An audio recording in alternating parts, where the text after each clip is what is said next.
Hey guys, welcome back to another one. So, another topic that has been near and dear to my heart that I think that we all need to talk about is improving our relationship with the scale.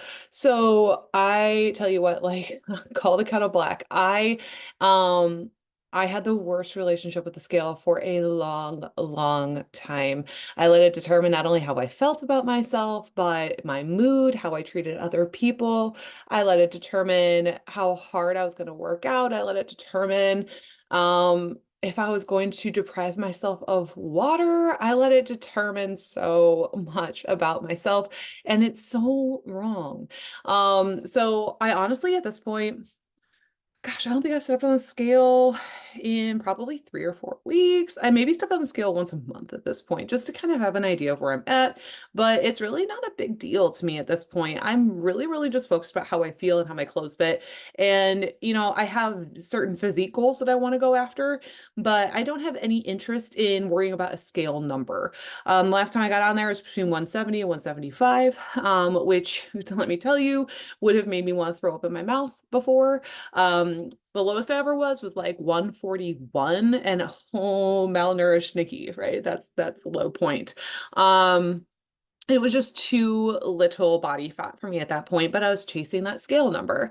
And I think a lot of people really, really get caught up in the scale number because so often we have this like BMI pushed down our throats. It, no pun intended. But BMI is honestly quite a bit of bullshit in my opinion. And really, yes, it's great for people that are super inactive, right? If you're inactive, you don't work out, you don't care about having muscle tissue, then yeah, the BMI scale is going to be about right for you. But if you have any intention of being strong, being muscular, being active, being competitive, athletic, anything like that, then that BMI scale is going to mean absolute crap as far as where you're concerned. Honestly, like 170, 175 would put me at overweight at my height of about 5'9". But let's be honest, like I'm pretty muscular, right? So it's just not accurate. And you can definitely assume the same for yourself if you have been active lifting weights, that kind of thing. And so I think we all got this really negative driving force relationship with the scale from when we were little. And it's super crazy. At certain points in my journey, I remember getting on the scale, first thing in the morning after I'd used the bathroom, midday at night. I was always like stripping all my clothes off as if my sports bra weighed that much. It had to come off. I had to get on the scale. No socks, no sports bra. I had to know. And it was so ridiculous, you guys. The scale literally is just one snapshot of data. It is not the end all be all. I honestly still have a hard time getting on the scale at the doctor's office because I feel like they're all judging you off of it when really they're outdated in the way that they utilize that information, at least at a lot of doctor's offices. I won't clump you all into one because obviously that would be inappropriate. But for a lot of doctor's offices, they're judging you purely off of a height and a weight, and that's just wrong. It's so wrong. If you want to get down to the nitty gritty, how about you just go ahead and sign us all up for DEXA scans so we can really see where we all sit? Because honestly, that's going to be the only way that you're going to know how much muscle tissue you have, how much fat tissue you have, how much visceral fat you have, how much body water you're carrying that day, how big your bone mass is, right? All these things play into what your scale is going to say, right? So your scale just measures the total of everything. And so developing this really bad relationship with it over time really drove me to be very, very unhealthy, not only mentally, but emotionally and physically as well. And it would lead me to like, oh, it's weigh-in day. I better go run 4 miles and not drink any water at all until after I get back and I use the bathroom because if you run like that, like for me, and I sprint my, butt off and I get back and I haven't drank anything, I'm probably going to shit my brains out. So yay, the scale is going to be lower. Stupid, right? But I know you all know what I'm talking about. It also led me to abuse, laxatives and things like that in my past. It's not a good thing.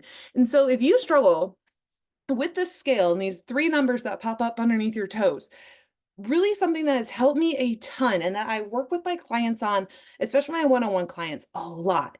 If I see that they're weighing in like daily, right? If we're weighing in daily and we're really concerned about a half a pound here or a pound there or 3 pounds there, whoa, okay.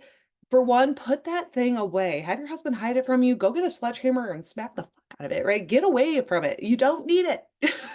But if you want to get on it on occasion, right? If you're getting to this point where you want to get on it on occasion just to see, just to know where you're kind of at, so you know what to expect if you are going to go to the doctor's office and it's, you don't want some big surprise, right? Okay, my best suggestion is stand in front of the mirror, right? Stand in front of the mirror right before you get on that scale and pick out at least one physical attribute about yourself that you love, right? I don't care if it's your hair or if it's your eyes or if it's, your biceps or if it's your butt or if it's your legs. Like, pick out a physical attribute about yourself that you love and tell yourself, whether it's out loud or in your head, damn, I love that about me, right? I love my shoulders, love my arms, always have, love my legs, right? I will look in the mirror and be like, damn, I'm built. I love that, right? Get on the scale, look at the numbers, get right back off of it, look back in the mirror and repeat the same thing that you loved about yourself right before you got on. Because it's going to reinforce the fact that that scale is just a number and you still love that piece of yourself, regardless of what that scale said. It's going to help break that cycle of it being such a detriment to your life. And honestly, you guys, it's so not worth it. And it's not worth it to be addicted to that thing.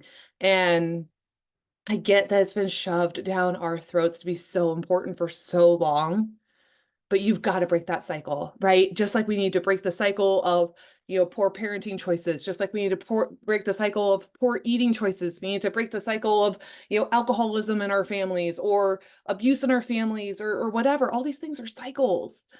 Why not break the cycle that you have with the scale, right? It's only natural to get rid of it. Is it as, terrifying as being in an abusive household? No, no, it's not. There's no way that that's comparable. But the way that you treat it and the pedestal you put that scale on can lead you down a road of such trauma inside yourself, just like it did to me, right? Get rid of that thing.